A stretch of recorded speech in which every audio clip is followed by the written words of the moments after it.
57. Baby found mother bear. Teaching forest animals. Human language. What happened next was incredible.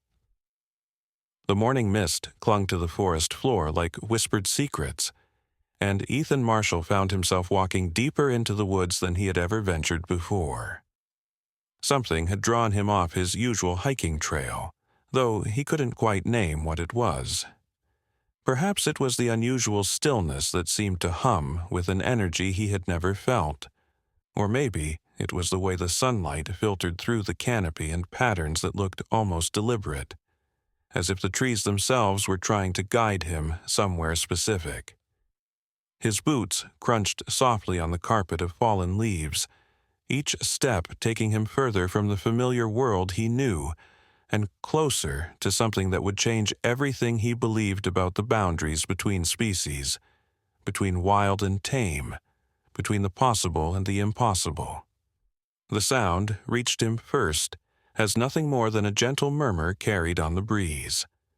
Ethan paused, tilting his head to listen more carefully. It wasn't the typical forest sounds he had grown accustomed to during his many years of hiking these trails. This was different, softer, almost melodic in a way that made his heart slow to match its rhythm. The sound seemed to be coming from somewhere ahead, beyond a thick cluster of ancient oak trees whose massive trunks created natural walls around what appeared to be a hidden clearing. As he moved closer, the murmur became clearer, and what he heard made him question his own sanity. It sounded remarkably like human speech, but that was impossible out here, miles from the nearest town, in a part of the forest where few people ever ventured. Ethan approached the edge of the clearing with the caution of a man who had spent enough time in the wilderness to know that unexpected sounds often meant unexpected dangers. But as he peered through the gap between two massive tree trunks, what he saw defied every expectation he might have had. The clearing was bathed in golden morning light that seemed to dance and shimmer with an almost magical quality. In the center of this natural amphitheater sat the largest black bear he had ever seen, her massive form somehow radiating a gentleness that contradicted everything he knew about wild bears. Around her, arranged in what could only be described as a perfect circle, sat an assortment of forest creatures that should have been scattered to the winds at the first sign of such a formidable predator. There were 3 deer, their normally skittish forms relaxed and attentive. A family of raccoons sat on their haunches like attentive students, their masked faces turned toward the bear with an expression of focused concentration. 2 red squirrels had descended from their usual treetop homes to join the gathering, their bushy tails twitching, not with alarm, but with what appeared to be excitement. Even a great horned owl, a creature of the night who should have been sleeping at this hour, perched on a low branch with its enormous eyes fixed on the scene below. The sight was so surreal, so completely outside the realm of normal forest behavior, that Ethan found himself holding his breath, afraid that any movement might shatter this impossible moment like a soap bubble. But it was the source of the gentle murmuring that truly stopped his heart. Nestled against the bear's massive chest, safe and warm in the crook of her enormous arm, was a human child. The little girl couldn't have been more than 2 years old, with golden hair that caught the sunlight and eyes that sparkled with the kind of innocent wonder that only very young children possess. She was clean, well-fed, and clearly healthy, showing no signs of fear or distress at being in the embrace of a creature that most adults would flee from in terror. Instead, she seemed perfectly content, occasionally reaching up to pat the bear's thick fur with the casual affection of a child playing with a beloved stuffed animal. The bear was making sounds, low and guttural, but there was something distinctly intentional about them. As Ethan listened more carefully, he began to recognize patterns in the sounds, rhythms that reminded him of human speech. The bear would make a sound, pause, and then the little girl would repeat something back, her tiny voice clear and sweet in the morning air. The other animals seemed to be listening intently, and occasionally one of them would make their own attempt at vocalization, as if trying to participate in this extraordinary conversation. A deer would make a soft snorting sound. One of the raccoons would chitter in what seemed like an attempt at mimicry, and the squirrels would chatter excitedly as if they understood something profound was happening. Ethan realized he was witnessing something that shouldn't exist, something that challenged every assumption he had about the intelligence and capabilities of wild animals. This wasn't just a bear caring for a lost child, though that would have been remarkable enough. This was something far more extraordinary and inexplicable. The bear seemed to be deliberately trying to communicate, not just with the child, but with all the assembled creatures, as if she were conducting some kind of forest school where the curriculum included lessons in cross-species communication. As he watched, transfixed, the bear gently shifted the child in her arms and made a series of sounds that were unmistakably similar to the word hello. The little girl giggled and repeated the sound back, her pronunciation surprisingly clear for someone so young. Then, to Ethan's amazement, the bear turned to each of the other animals in turn, making the same sound and waiting patiently as each creature attempted their own version of the greeting. The deer managed a soft whicker that bore a surprising resemblance to the original sound. The raccoons chittered in unison, their voices rising and falling in a pattern that seemed deliberately mimetic. Even the owl contributed a soft hoot that somehow captured the cadence of the word. The scene continued for nearly an hour, with the bear patiently working through what appeared to be a vocabulary lesson. She would make a sound, the child would repeat it, and then the other animals would attempt their own versions. Some were more successful than others, but the bear never showed impatience or frustration. Instead, she seemed to encourage each attempt with gentle nods and soft rumbling sounds that could only be interpreted as approval and encouragement. The entire gathering had an atmosphere of warmth and mutual respect that was unlike anything Ethan had ever witnessed in the natural world. As the lesson seemed to wind down, the animals began to disperse, but not in the sudden, scattered way that wild creatures usually departed. Instead, they left one by one, each seeming to approach the bear for what looked remarkably like a farewell. The deer nuzzled her gently before bounding away into the deeper forest.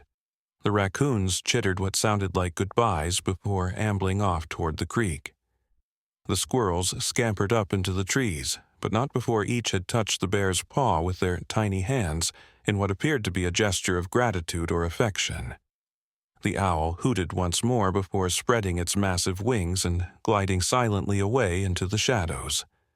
When all the other animals had gone, the bear remained in the clearing with the child, who had fallen asleep against her warm fur. The bear's massive head turned slowly, scanning the perimeter of the clearing, and for a moment Ethan was certain that her dark eyes had found his hiding place. But instead of alarm or aggression, he saw something in those eyes that shook him to his core. There was intelligence there, deep and profound, but there was also something else. Sadness, perhaps, or longing, or maybe just the weight of carrying secrets that no one else could understand. The bear rose slowly, careful not to disturb the sleeping child, and began to move toward the far side of the clearing. As she walked, her massive form moving with surprising grace through the dappled sunlight, Ethan noticed something glinting on the ground where she had been sitting. After the bear and child had disappeared into the forest, he waited several long minutes before emerging from his hiding place and approaching the spot. There, half buried in the soft earth, was a small silver locket, tarnished with age but still intact. Ethan picked up the locket with trembling hands, his mind racing with questions that seemed to have no rational answers. How had a human child come to be in the care of a wild bear? How was it possible that the bear seemed to be teaching language not just to the child, but to other forest creatures. And what was this locket doing here, in a clearing that felt more like a sacred space than a random patch of forest? As he turned the small piece of jewelry over, in his hands, he noticed that it was engraved with initials that were too worn to read clearly, but the craftsmanship suggested it was quite old, perhaps even antique. The walk back to his car felt like a journey between two different worlds. With each step away from the clearing, the experience began to feel more and more like an impossible dream. But the weight of the locket in his pocket reminded him that what he had witnessed was undeniably real, even if it defied every law of nature he thought he understood. By the time he reached his vehicle, Ethan had made a decision that would change the course of his life. He would return to the clearing, not as a casual hiker who had stumbled upon something extraordinary, but as someone who needed to understand the truth behind what he had seen. That night, Ethan sat in his small cabin at the edge of the forest, the locket on the table before him as he tried to process what he had witnessed. He had always considered himself a rational man, someone who believed in science and logic and the natural order of things. But what he had seen in that clearing challenged every assumption he had about the world. Bears didn't teach language to other animals. Wild creatures didn't gather in peaceful circles to participate in what could only be described as educational sessions. And human children certainly didn't live safely in the care of predators that should have seen them as prey. Yet he had seen it all with his own eyes, and the locket proved that his experience had been real. As he examined the small piece of jewelry more closely under a bright lamp, he began to make out some of the details that had been obscured by tarnish and age. The engraving on the back was still too worn to read completely, but he could make out what appeared to be a date from several decades ago. The front of the locket opened to reveal a space for photographs, but whatever pictures it might once have held were long gone, leaving only faded stains on the velvet interior. Sleep came fitfully that night, filled with dreams of gentle giants and impossible conversations, of golden-haired children and wise eyes that seemed to hold secrets older than the forest itself. When Ethan woke the next morning, his first thought was of the clearing and the extraordinary family he had discovered there. He knew he had to return, not just to satisfy his own curiosity, but because something deep inside him recognized that what he had witnessed was not just remarkable, but important in ways he was only beginning to understand. The second journey to the clearing felt different from the first. This time, Ethan knew where he was going, and he approached with a mixture of anticipation and reverence. The forest seemed to welcome him back, the morning mist parting before him, like curtains being drawn aside to reveal a stage. The sounds of the woods were different, too, more purposeful somehow, as if the entire ecosystem was aware of the miracle taking place in its heart and was conspiring to protect and nurture it. As he neared the familiar cluster of ancient oaks, Ethan could hear the gentle murmuring once again, but this time he recognized it immediately for what it was.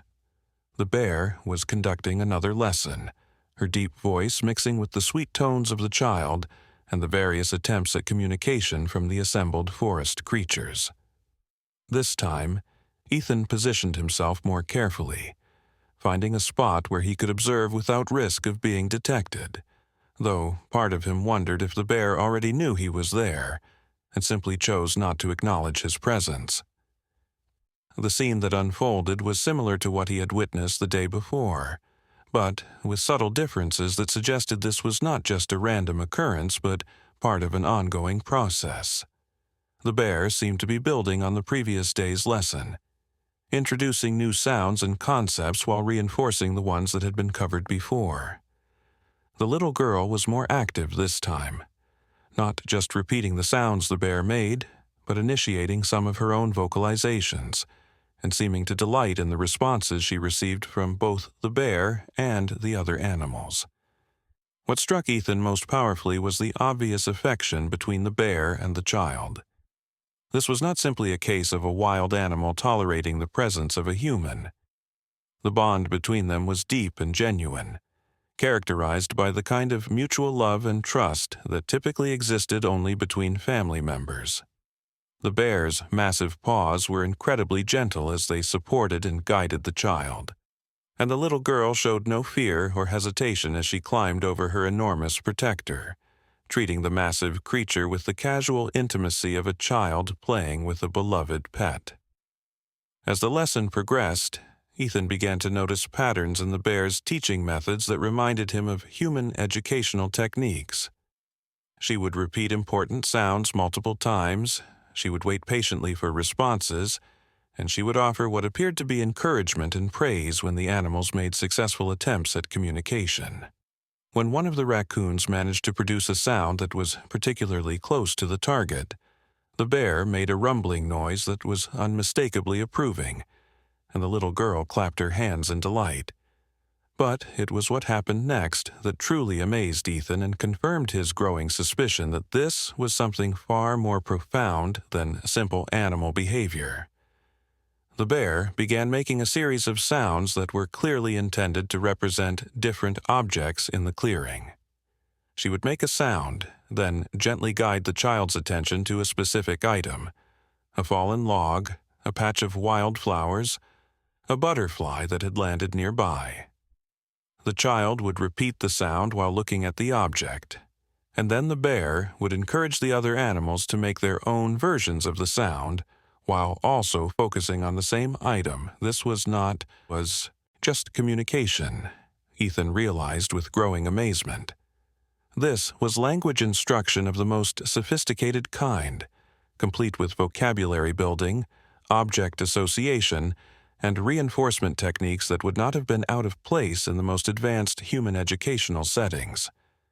The bear was not just caring for this child, she was actively teaching her, and in the process, she was somehow managing to include the other forest creatures in a learning experience that transcended the boundaries between species.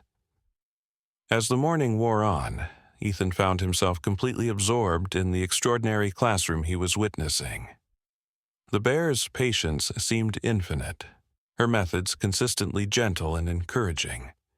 The child responded with the eager enthusiasm of a young learner, clearly delighting in the process of discovery and communication.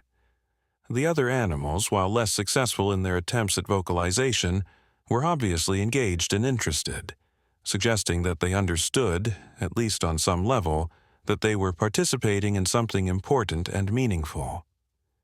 When the lesson finally ended, the departure ritual was similar to what Ethan had observed the previous day, but again with small variations that suggested this was an established routine rather than a random occurrence. Each animal approached the bear for what appeared to be a farewell, but this time some of them also seemed to acknowledge the child, nuzzling her gently, or making soft sounds in her direction before departing.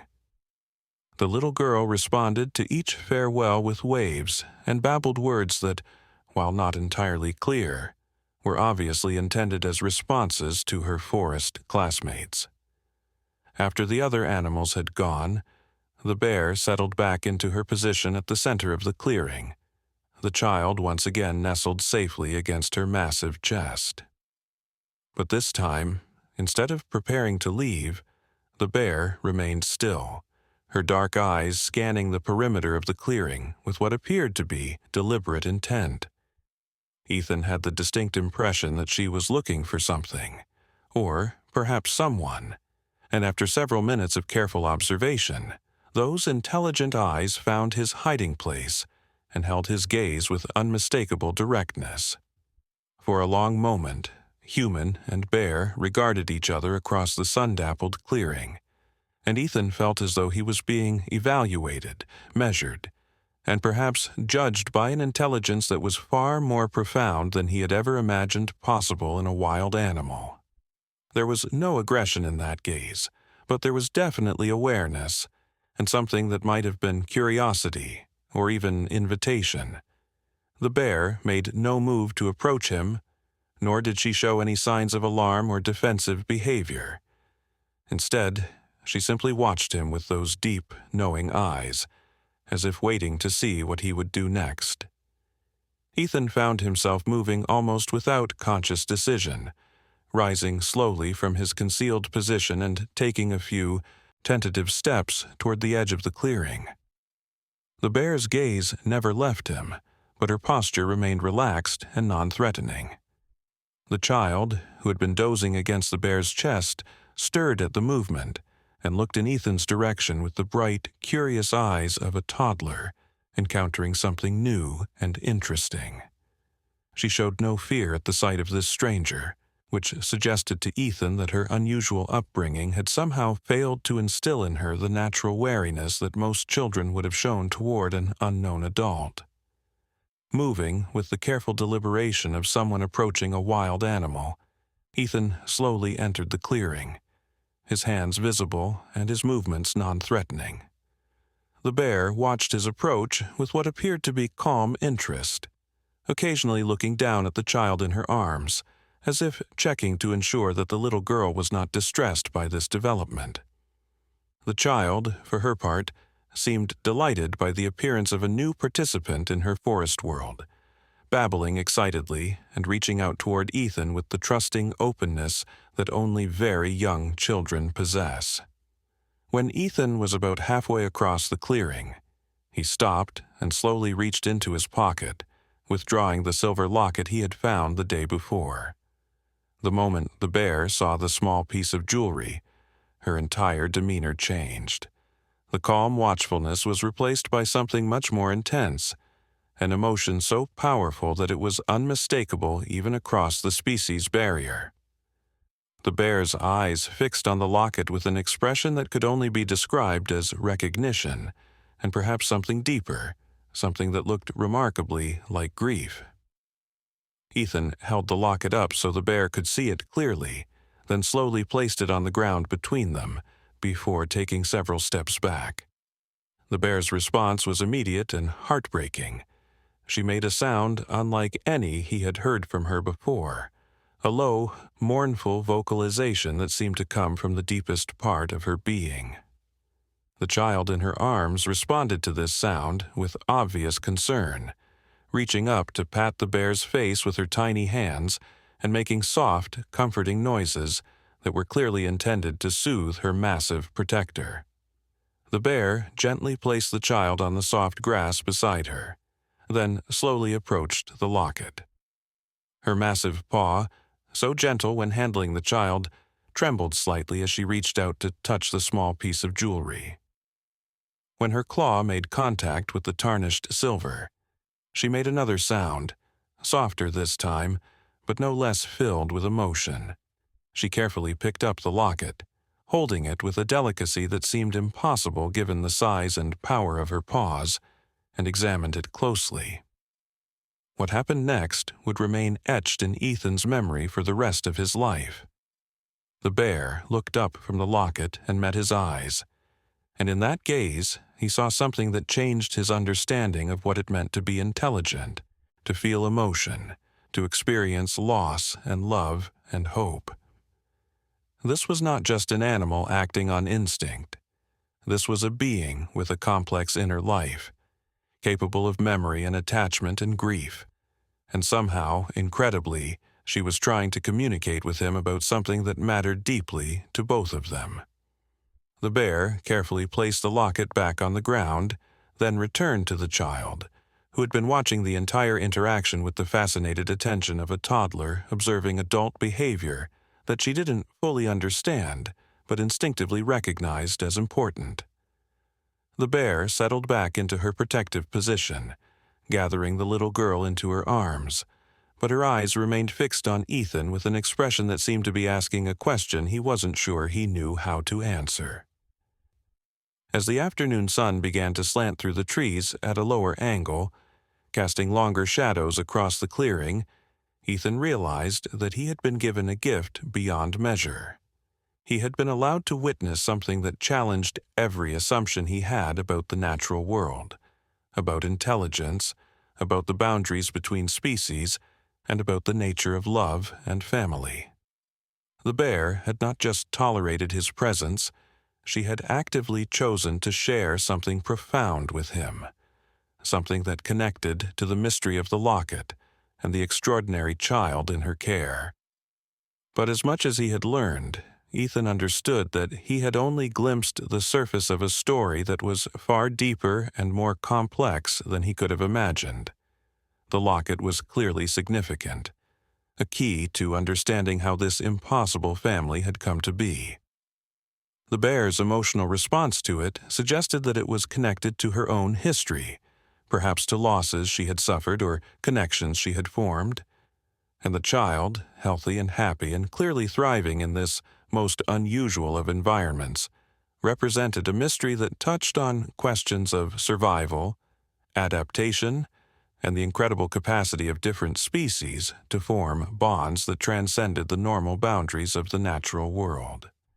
As the day began to fade toward evening, the bear rose once again, the child secure in her arms.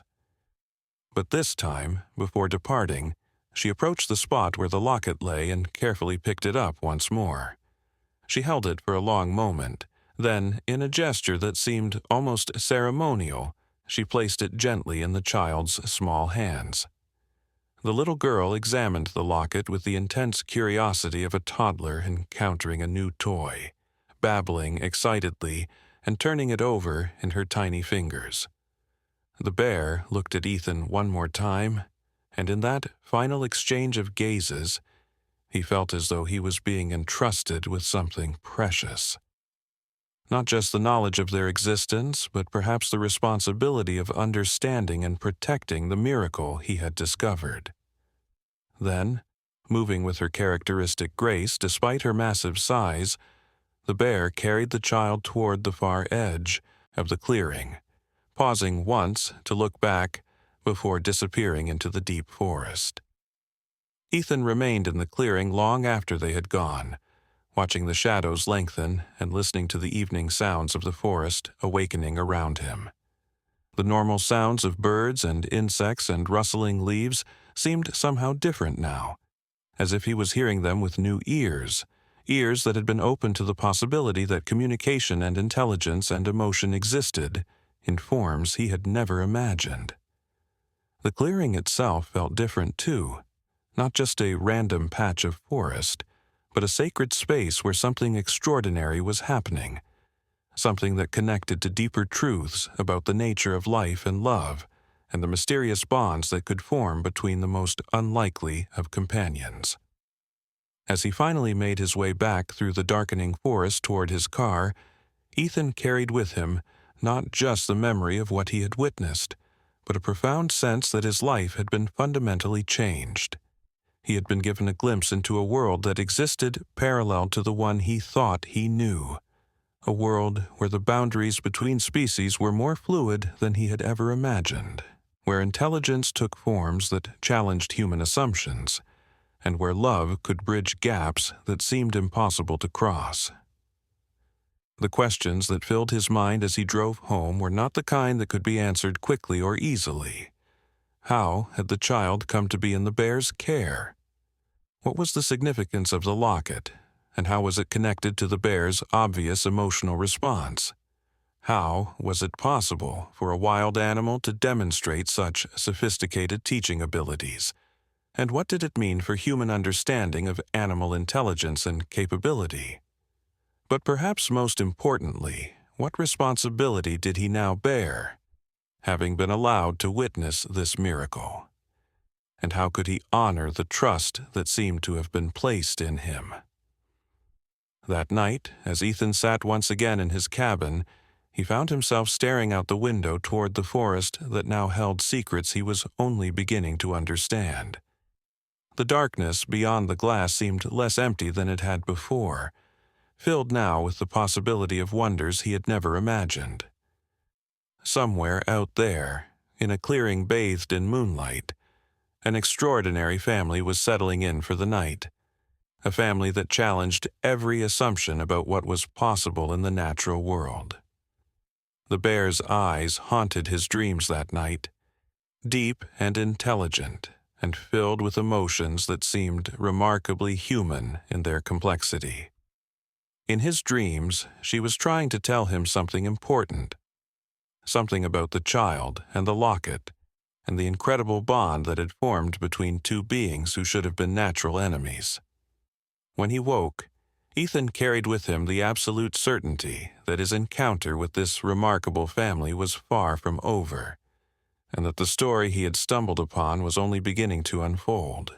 The next morning brought with it a sense of purpose that Ethan hadn't felt in years. He had spent most of his adult life as a solitary man, content with his simple routines and his quiet existence at the edge of the wilderness. But the discovery of the bear and child had awakened something in him, a sense of wonder and responsibility that demanded action. He couldn't simply return to his normal life and pretend that what he had witnessed was just an interesting anomaly. This was something that mattered, something that had the potential to change human understanding of the natural world, and he had been chosen to be its witness and perhaps its guardian. As he prepared for another journey to the clearing, Ethan found himself thinking about the implications of what he had discovered. If the bear was indeed capable of teaching language to other species, it suggested levels of intelligence and communication ability that science had never documented. If the child was thriving in this environment, it challenged assumptions about human needs and the requirements for healthy development. And if the bond between them was as deep and genuine as it appeared, it opened up entirely new questions about the nature of family, love, and the capacity for different species to form meaningful relationships.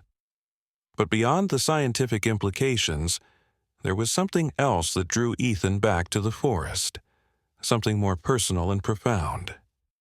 In the bear's eyes, he had seen a reflection of his own loneliness, his own search for connection and meaning. In the child's innocent trust and joy, he had glimpsed the possibility of wonder and love that he had thought was lost to him. And in the extraordinary relationship between them, he had witnessed proof that the most unlikely bonds could form and flourish, even in a world that seemed increasingly divided and disconnected. The forest welcomed him back for the third time with what felt like recognition. The morning mist seemed to part more easily before him, the sounds of the woods seemed more harmonious, and the path to the clearing felt less like a journey through wilderness and more like a homecoming. As he approached the familiar cluster of ancient oaks, Ethan could hear the gentle murmuring that had first drawn him to this magical place, but now he understood what it represented. It was the sound of learning, of growth, of communication that transcended the normal boundaries of the natural world. This time, when he reached his observation point, Ethan made a decision that surprised him. Instead of hiding and watching from a distance, he slowly and deliberately stepped into the open, making his presence known to the extraordinary family in the clearing. The bear looked up at his approach, and in her eyes he saw not surprise or alarm, but something that looked remarkably like welcome. The child, who was sitting beside her massive protector, clapped her hands in delight at the sight of the familiar stranger and babbled excitedly in what was clearly a greeting. As Ethan slowly crossed the clearing, he felt as though he was crossing more than just physical space. He was crossing the boundary between observer and participant, between the world he had always known and a new reality filled with possibilities he was only beginning to understand. The bear watched his approach with calm interest, occasionally looking down at the child to ensure that she remained comfortable with this development. When he reached the center of the clearing, Ethan slowly sat down on the soft grass, positioning himself at a respectful distance, but clearly indicating his desire to be part of whatever was about to unfold. What happened next exceeded even his most optimistic expectations. The bear, after a moment of careful consideration, began her teaching session as she had on the previous days, but this time she seemed to include Ethan in the process. When she made a sound and waited for the child to repeat it, she would look at Ethan as well, as if inviting him to participate in the lesson. When the other forest creatures made their attempts at communication, she would glance in his direction, as if checking to see whether he understood the significance of what was happening. The child, delighted by this new addition to her forest classroom, began directing some of her vocalizations toward Ethan, clearly attempting to include him in the communication process. Her attempts at speech were becoming more sophisticated, Ethan noticed, with clearer pronunciation, and what appeared to be deliberate attempts to form specific words. When she successfully produced a sound that closely matched what the bear had demonstrated, she would look at Ethan with obvious pride, as if seeking his approval and recognition of her accomplishment. The other animals seemed to accept his presence with the same calm equanimity that characterized all their interactions in this magical clearing. The deer showed no skittishness, the raccoons displayed their usual curious intelligence, and the squirrels continued their enthusiastic participation in the learning process. Even the great horned owl, perched on its customary branch, regarded Ethan with what appeared to be mild interest rather than the wariness that wild creatures typically showed toward humans. As the lesson progressed, Ethan began to understand that he was witnessing something that went far beyond simple animal behavior or even remarkable intelligence. This was a deliberate, systematic effort to bridge the communication gap between species, and the bear was somehow managing to include creatures with vastly different vocal capabilities and cognitive abilities in a shared learning experience. The fact that she had now included him, a human, in this process suggested that she understood the significance of what she was doing, and perhaps recognized the potential for her methods to have implications far beyond this single forest clearing. The morning session lasted longer than the previous ones Ethan had observed, and he began to suspect that the bear was taking advantage of his presence to demonstrate more advanced concepts and techniques. She introduced new vocabulary, worked on more complex sound patterns, and even seemed to attempt rudimentary grammar instruction, showing how different sounds could be combined to create more sophisticated communication. The child responded to these advanced lessons with obvious enthusiasm, and even some of the other animals seemed to grasp the more complex concepts, particularly the raccoons, whose intelligence and dexterity made them surprisingly adept students. When the formal lesson finally ended, the departure ritual took on new significance with Ethan's presence. Each animal approached not just the bear and child for their farewells, but seemed to acknowledge him as well, some with direct eye contact, others with gentle touches or soft vocalizations that felt remarkably like personal goodbyes. The child, clearly excited by these interactions, babbled excitedly and waved at each departing creature, her joy infectious and her obvious love for her forest family deeply moving. After the other animals had gone, the 3 remaining members of this unlikely gathering, bear, child, and human, sat together in the sun-dappled clearing, surrounded by a silence that felt comfortable and companionable rather than awkward or uncertain. The bear seemed relaxed in Ethan's presence, no longer watchful or evaluative, but simply accepting him as a part of the scene. The child, growing drowsy in the warm afternoon sun, settled against the bear's massive chest with the trusting contentment of a toddler who knew she was completely safe and loved. It was in this moment of peaceful companionship that Ethan noticed something that had escaped his attention during the more active parts of the morning. The child was wearing clothes, simple but clean and well-maintained garments that showed no signs of the wear and damage that would be expected from extended exposure to forest conditions. Her hair was neat and clean, her skin showed no signs of neglect or malnutrition, and her overall appearance suggested that someone was taking very good care of her physical needs. This raised new questions about the nature of her situation and the extent of the bear's caregiving abilities. As he observed more closely, Ethan began to notice other details that suggested this arrangement was far more sophisticated than he had initially realized. The clearing itself showed signs of deliberate maintenance, with fallen branches cleared away, and the grass kept short in a way that seemed too systematic to be entirely natural. There were subtle paths leading away from the clearing in multiple directions, worn smooth by regular use, but not wide enough to be human-made. Most intriguingly, there were several small caches of what appeared to be supplies, carefully hidden but visible to someone who knew what to look for, containing items that could only have been obtained from human sources. These observations led Ethan to a startling realization.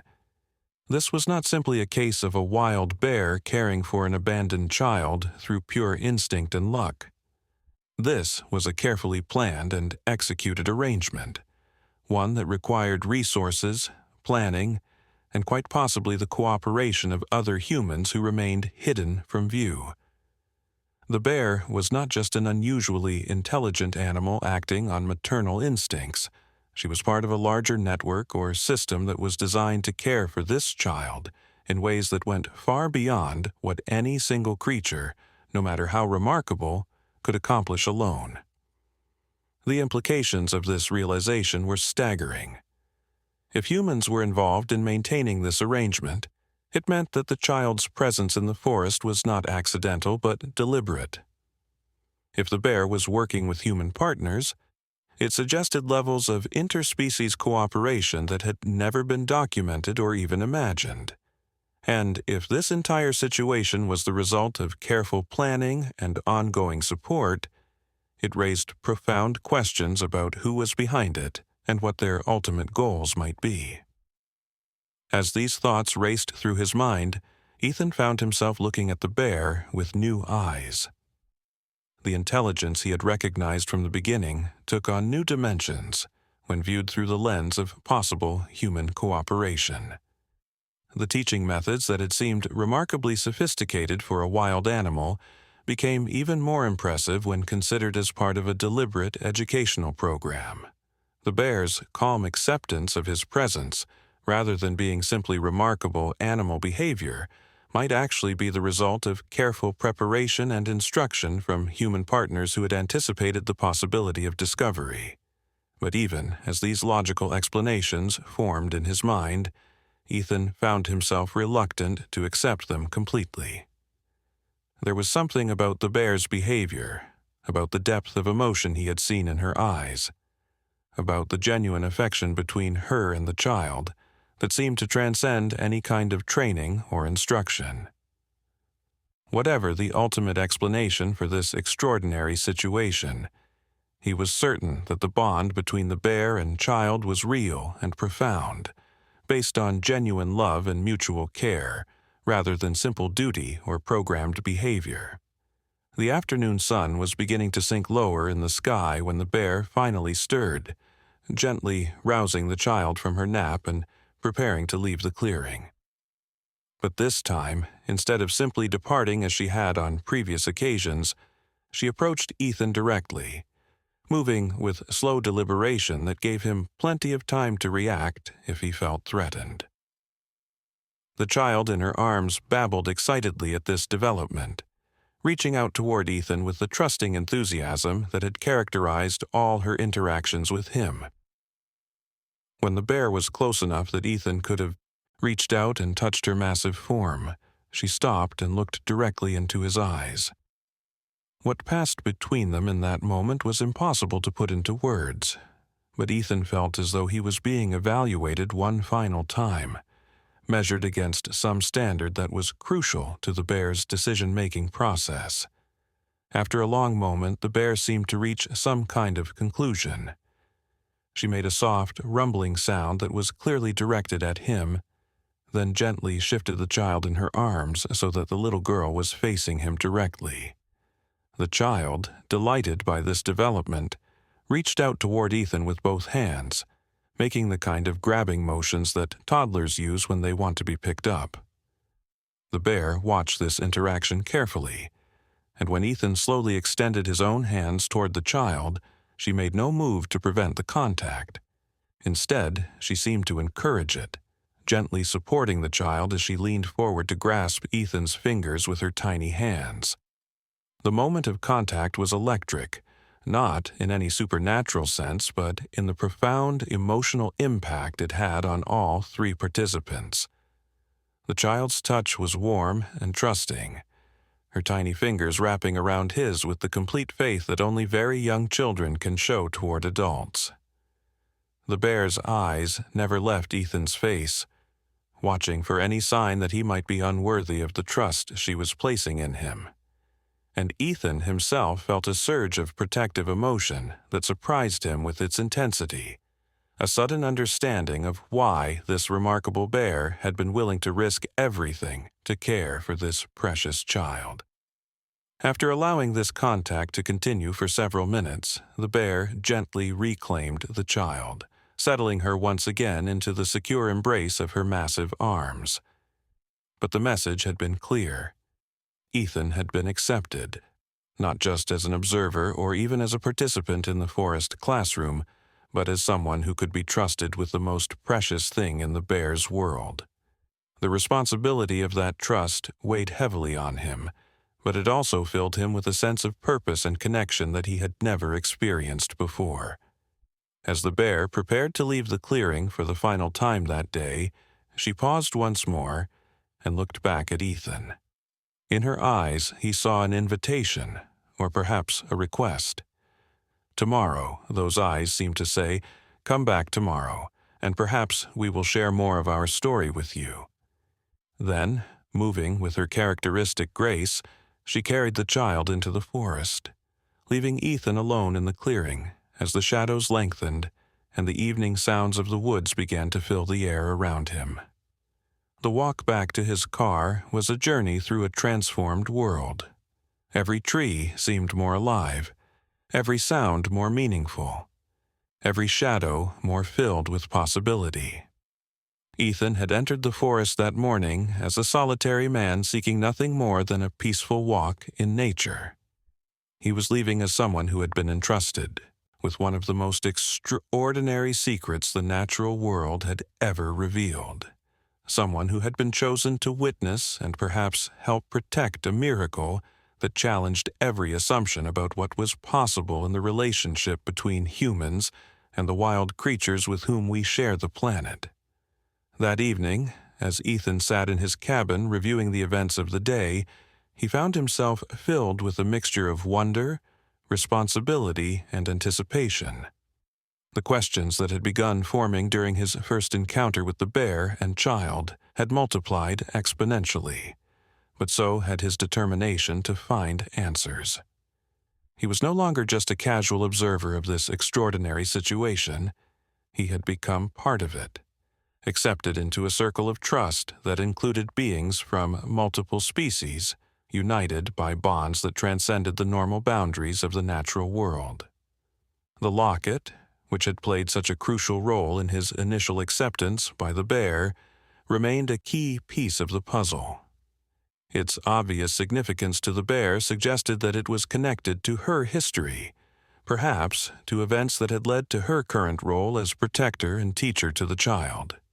The fact that she had eventually given it to the child suggested that it might be intended for the little girl, a link to her own past, or perhaps to a future that was still unfolding.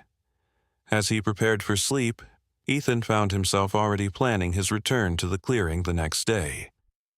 He had been given a glimpse into a story that was far larger and more complex than he had initially realized, and he was determined to understand as much of it as possible. The bear had shown him incredible trust by allowing him into her world, and he was committed to proving worthy of that trust, whatever it might ultimately require of him. The night passed slowly, filled with dreams of gentle giants and golden-haired children, of forest classrooms and impossible bonds between species that should have been natural enemies. When morning finally came, Ethan woke with a sense of anticipation and purpose that had been missing from his life for far too long. Today, he would return to the clearing not as a stranger seeking to understand a mystery, but as someone who had been accepted into an extraordinary family. Someone who had been chosen to help protect and perhaps help tell one of the most remarkable stories ever to unfold in the deep woods where magic still existed for those who were willing to believe in the impossible. The fourth morning dawned with an unusual stillness that seemed to hold its breath in anticipation. Ethan approached the clearing with a small offering clutched in his hand, a handful of wild berries he had gathered along the way, though he wasn't entirely sure what had prompted him to bring them.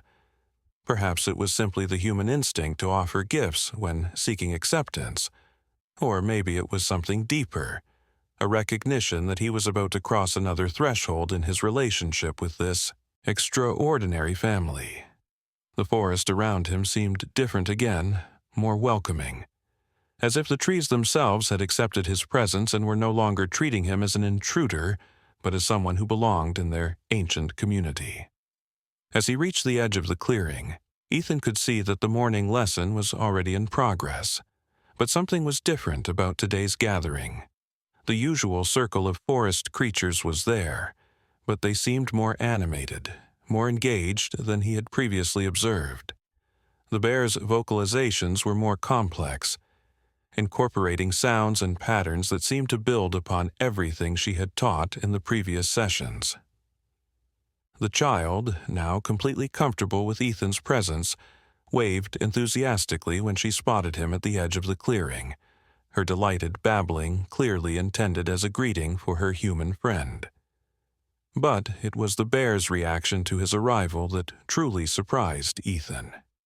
Instead of the calm acknowledgement he had come to expect, she actually paused in her teaching and made a sound that was unmistakably welcoming, a warm rumble that seemed to invite him to join the circle rather than simply observe from his usual position.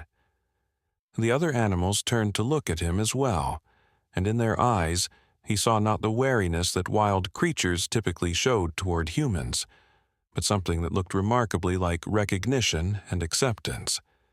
He was no longer a stranger to be tolerated. He had become part of their community, a member of their extended forest family. Ethan slowly entered the clearing and took his place in the circle, the berries still clutched in his hand. The child immediately noticed his offering and made excited sounds, reaching toward him with the grabbing motions that had become familiar. The bear watched this interaction with what appeared to be approval, and when Ethan gently offered the berries to the child, she made no move to prevent the exchange.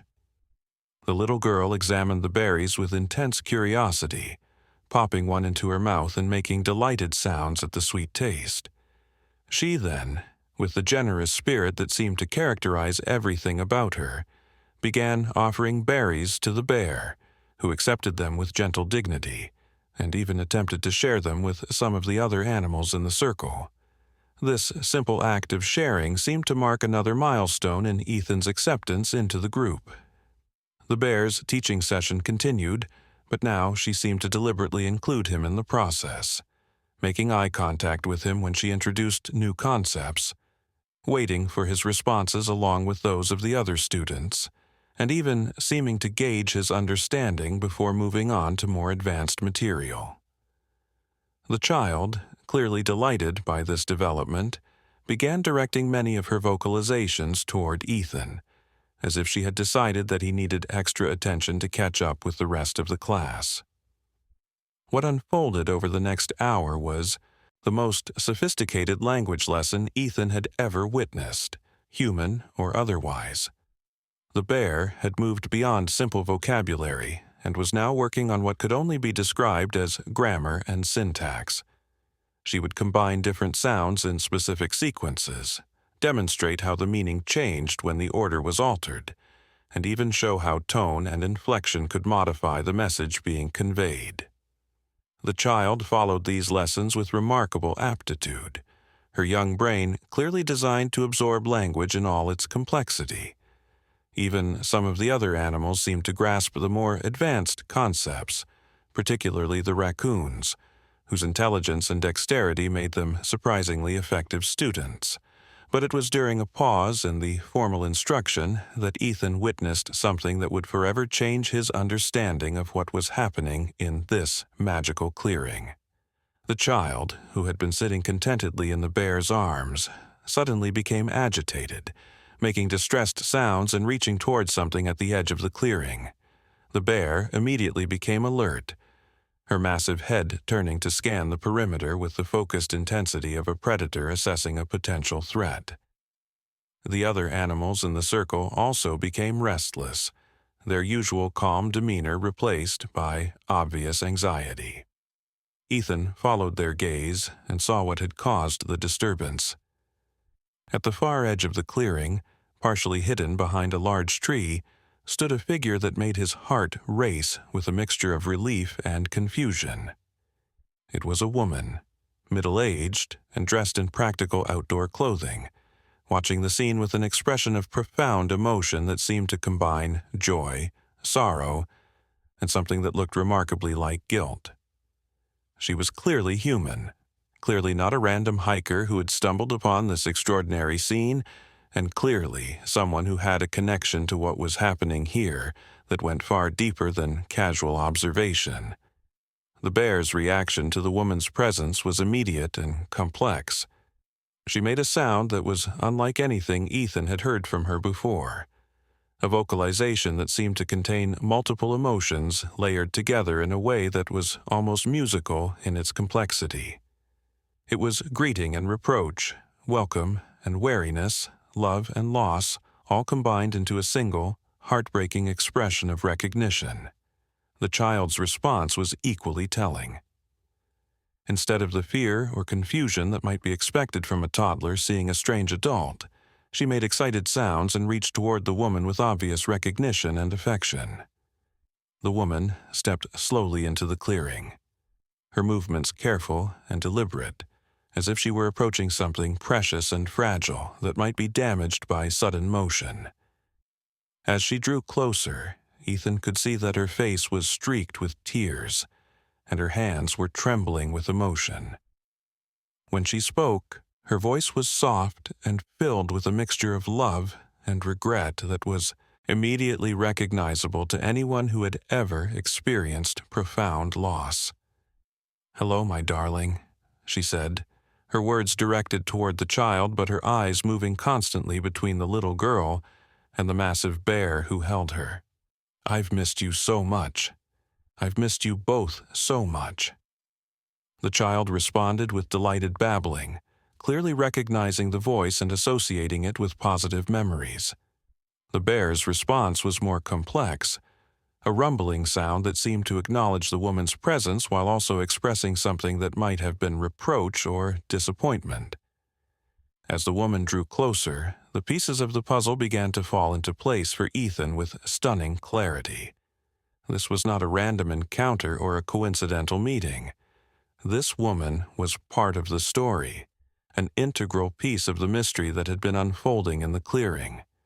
The child's comfortable familiarity with her, the bear's complex emotional response, and the woman's obvious knowledge of the situation all pointed to a relationship that was deep, complicated, and fraught with history that Ethan was only beginning to understand. The woman knelt at the edge of the circle, maintaining a respectful distance but clearly longing to come closer. "I know you're angry with me," she said, and it was clear that her words were directed toward the bear as much as toward the child. "I know you think I abandoned you both, and maybe I did. But I never stopped thinking about you, never stopped worrying, never stopped loving you both more than life itself." The bear's response was a sound that seemed to acknowledge the woman's words while also expressing a depth of emotion that was almost overwhelming in its intensity. It was then that the woman noticed Ethan's presence in the circle, and her expression changed to one of surprise and concern. "Who are you?" she asked, her voice taking on a protective edge that suggested she was prepared to defend the child and bear from any potential threat. "How did you find them? What do you want?" The questions came rapidly, driven by what was clearly a fierce protective instinct that had been activated by the sight of a stranger in this most sacred of spaces. Before Ethan could respond, something extraordinary happened. The bear made a sound that was clearly directed toward the woman, a complex vocalization that seemed to be providing information or explanation. The woman listened intently, her expression changing from suspicion to surprise, to something that looked remarkably like understanding. When the bear finished her communication, the woman looked at Ethan with new eyes, her expression softening considerably. "She says you've been coming here for days," the woman said, her voice filled with wonder. "She says you found the locket, that you returned it to her, that you've been respectful and kind. She says—" The woman paused, as if struggling to believe what she was hearing.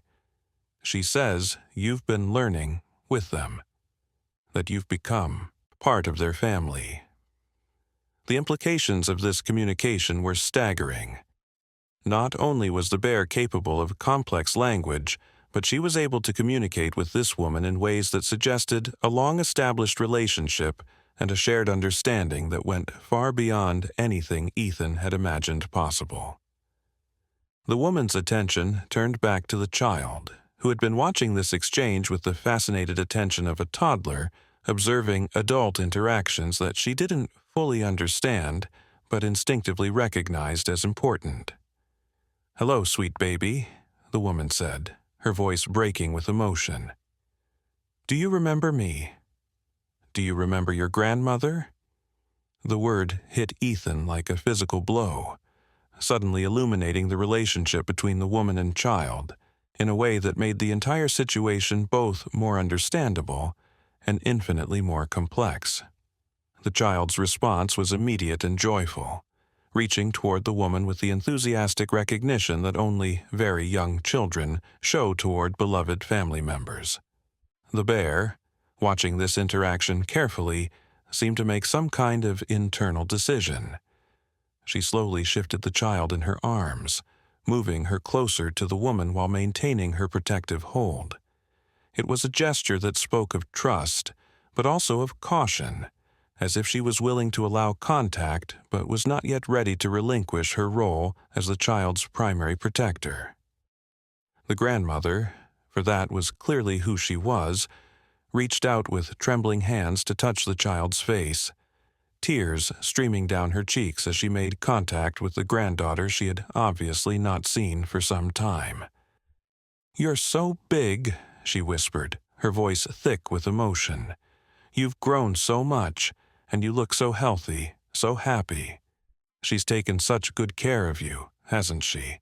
The last comment was clearly directed toward the bear, who responded with a rumbling sound that seemed to acknowledge the compliment while also expressing something that might have been pride in her caregiving accomplishments. As Ethan watched this reunion unfold, he began to understand that he was witnessing the resolution of a story that was far more complex and heartbreaking than he had ever imagined. The locket, the child's presence in the forest, the bear's extraordinary behavior, the sophisticated care arrangements he had observed, all of these pieces were part of a larger narrative that involved loss, love, sacrifice, and the kind of impossible bonds that could form between the most unlikely of companions when circumstances demanded extraordinary solutions to extraordinary problems. The grandmother's story emerged slowly, told in fragments between tears, and interrupted by her obvious need to reconnect with the child who had been absent from her life. Her daughter, the child's mother, had died in an accident when the little girl was barely walking. The grandmother, overwhelmed by grief and facing her own health challenges, had made the desperate decision to bring the child to the forest, to a place where she knew help would be available in the most unexpected of forms.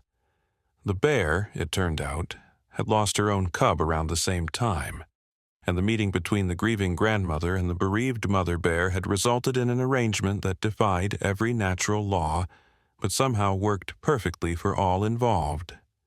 The bear had not just agreed to care for the child, she had embraced the role with a dedication and intelligence that went far beyond anything the grandmother had dared to hope for. She had somehow understood that the child would need more than just physical care, that she would need intellectual stimulation, social interaction, and preparation for an eventual return to human society. The language lessons that Ethan had witnessed were part of a deliberate educational program designed to ensure that the child would not be developmentally harmed by her unusual upbringing. But the arrangement had come at a cost for the grandmother, who had been forced to stay away from the child she loved more than life itself, in order to maintain the safety and secrecy of the forest sanctuary. She had watched from a distance, receiving occasional reports from the bear through methods that she was reluctant to explain in detail, but always knowing that her presence might compromise the safety of the arrangement and put both the child and the bear at risk of discovery by authorities who would not understand or approve of such an unconventional caregiving situation.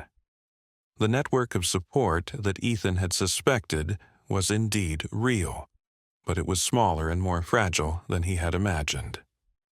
The grandmother, with the help of a few trusted friends who asked no questions, had been providing the supplies and resources necessary to maintain the child's health and well-being. The clean clothes, the carefully hidden caches of necessities, the maintenance of the clearing itself, all of these were the result of careful planning and regular visits by people who understood that they were participating in something extraordinary and precious that needed to be protected at all costs. As the afternoon wore on, the reunion between grandmother and granddaughter continued to unfold with a mixture of joy and sorrow that was almost overwhelming to witness. The child, clearly delighted to see her grandmother again, babbled excitedly and showed off the new skills she had learned during their separation. She demonstrated some of the sounds the bear had taught her, shared berries with generous enthusiasm, and displayed the kind of confident, happy behavior that spoke of a child who had been deeply loved and carefully nurtured, despite the unusual circumstances of her upbringing. The bear watched these interactions with what appeared to be satisfaction, mixed with something that might have been sadness. It was clear that she understood the significance of the grandmother's return, and perhaps recognized that it might signal changes to the arrangement that had defined her life for the past several months. But there was no jealousy in her behavior, no possessiveness or reluctance to share the child she had cared for so devotedly. Instead, she seemed to take genuine pleasure in the child's happiness and in the obvious love between grandmother and granddaughter. As the sun began to sink lower in the sky, the grandmother turned her attention to Ethan, her expression curious but no longer suspicious. "She really has accepted you," she said, gesturing toward the bear. "That's extraordinary. She's never shown trust like that toward any human except me, and even that took time to develop. There must be something special about you, something she recognizes and values." Ethan found himself at a loss for words, uncertain how to explain the profound impact that his discovery of this forest family had had on his own life and sense of purpose. The bear, as if sensing the need for communication, made a series of sounds that were clearly directed toward the grandmother. The woman listened intently, her expression changing as the bear continued her complex vocalization. When the communication was complete, the grandmother looked at Ethan with new understanding and something that might have been gratitude. "She says you've been kind and respectful, that you've learned their ways and become part of their community," the grandmother translated. "She says you understand the importance of what happens here, that you can be trusted to help protect their secret. She's asking if you would be willing to become part of our network, to help us continue caring for them both." The request was both an honor and a responsibility that Ethan felt deeply. To be trusted with such a precious secret, to be invited to participate in such an extraordinary arrangement, was a privilege beyond anything he had ever imagined. Without hesitation, Ethan nodded his acceptance, feeling a sense of purpose and belonging that had been missing from his life for far too long. "I would be honored to help in any way I can," he said, his voice thick with emotion. "What I've witnessed here is the most beautiful thing I've ever seen. I'll do whatever it takes to protect it and help it continue." The grandmother's smile was radiant, and the bear's rumbling response seemed to express approval and satisfaction with his commitment. As the evening approached, the time came for difficult decisions about the future. The grandmother's return had reopened questions about the child's long-term care and development that had been temporarily set aside during the crisis period following her mother's death. The child was thriving in her forest environment, but she would eventually need more structured education, medical care, and preparation for life in human society. At the same time, the bond between her and the bear was so deep and genuine that separating them completely seemed not just cruel, but potentially harmful to both. The solution that emerged from their discussions was as creative and unconventional as the original arrangement had been.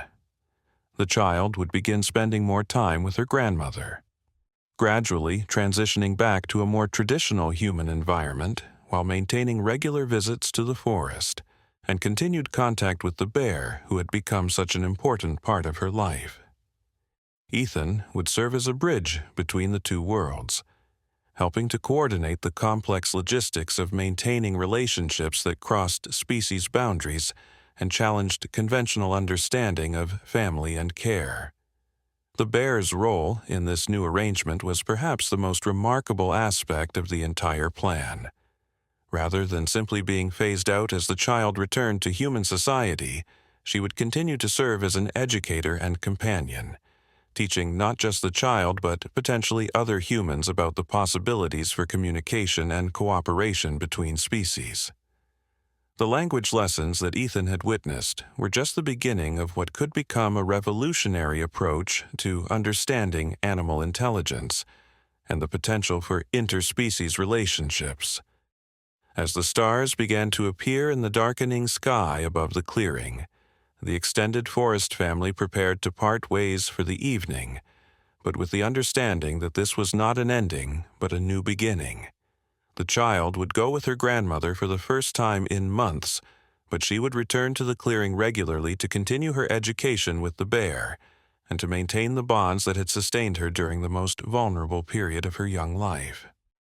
The bear would continue her remarkable work as teacher and protector, but now with the support and recognition of a human network that understood and valued her contributions. Ethan would return to his cabin that night with a sense of purpose and connection that transformed his understanding of his own place in the world. He had been chosen to witness and participate in something that challenged every assumption about the boundaries between species, about the nature of intelligence and emotion in non-human animals, and about the possibilities for cooperation and understanding between humans and the wild creatures with whom we share the planet. The responsibility of protecting and nurturing this extraordinary relationship would become the defining purpose of his life, a mission that connected him to something larger and more meaningful than anything he had ever imagined possible. The grandmother's final words before they left the clearing that night would echo in Ethan's mind for years to come. "What we have here," she said, looking around at the magical space that had sheltered her granddaughter and provided sanctuary for a grieving bear, "is proof that love can transcend any boundary, that family can take forms we never imagined, and that the natural world is far more complex and wonderful than we ever dared to believe. We've been given a gift, all of us, the chance to be part of something that shows what's possible when we open our hearts to connections that go beyond our usual understanding of how the world works." As they prepared to leave the clearing, the child reached out toward the bear one more time, and the massive creature gently touched the little girl's hand with her enormous paw. In that moment of contact, Ethan saw the future stretching out before them, filled with possibilities for continued connection, ongoing education, and the kind of love that could bridge any gap between different forms of life. The forest around them seemed to pulse with approval, as if the trees themselves understood that they had witnessed the beginning of something extraordinary, something that would change not just the lives of those directly involved, but potentially the way humans understood their relationship with the natural world. The walk back through the darkening forest was a journey through a transformed reality. Every sound seemed more meaningful, every shadow more filled with possibility, every breath of wind through the trees more like a whispered promise that the magic they had witnessed would continue to grow and flourish. The child's sleepy babbling as her grandmother carried her toward the waiting car included sounds and patterns that clearly came from her lessons with the bear, proof that the extraordinary education she had received would remain with her as she transitioned back to human society. The bear remained in the clearing long after the humans had departed, her massive form silhouetted against the star-filled sky as she seemed to contemplate the changes that were coming to her carefully ordered world. But there was no sadness in her posture, no sense of loss or abandonment. Instead, she seemed filled with the same sense of anticipation and purpose that had energized the humans. Tomorrow would bring new challenges and new opportunities, but it would also bring the continuation of bonds that had proven stronger than any natural law and more enduring than any conventional understanding of what was possible between different species. The network that had formed around this extraordinary forest family would continue to grow and evolve, drawing in others who were ready to believe in possibilities that challenged conventional wisdom about the boundaries between human and animal, wild and domestic, natural and supernatural. The child would grow up knowing that she had been loved and protected by beings from multiple species, that intelligence and emotion took many forms, and that the most important connections in life often came from the most unexpected sources. The bear would continue her role as teacher and bridge builder, working with humans who understood and valued her unique abilities to expand understanding of what was possible in terms of interspecies communication and cooperation. The clearing would remain a sacred space where different forms of life could come together in mutual respect and shared learning, a testament to the power of love to overcome any obstacle and create connections that enriched all involved. And Ethan would carry with him for the rest of his life the knowledge that he had been chosen to witness and participate in something that proved the world was far more magical and full of possibility than most people ever dared to imagine. The quiet man who had entered the forest seeking nothing more than solitude had discovered a purpose and a family that would define the rest of his days, a mission that connected him to the deepest mysteries of life and love, and the incredible bonds that could form when hearts were open to connections that transcended every boundary. The story that had begun with a curious sound in the morning mist had become a testament to the power of love to create families in the most unlikely circumstances, to the intelligence and emotional depth of creatures we often underestimate, and to the incredible possibilities that opened up when humans were willing to see beyond their assumptions about the natural world. It was a story that would continue to unfold in the years to come, as the child grew and learned, as the bear continued her remarkable work, and as the network of humans who supported them expanded to include others who were ready to believe in the impossible and work to protect the miraculous. The forest held its secrets close, but for those who were chosen to witness them, those secrets revealed truths about the nature of life and love that would resonate long after the last echo of the bear's teaching voice had faded into the whispered conversations of the wind through the ancient trees. In the end, what mattered was not the impossibility of what they had witnessed, but the reality of the love that had made it possible, and the promise that such love would continue to work miracles in the world for all those who were brave enough to believe in the extraordinary bonds that could form between the most unlikely of companions.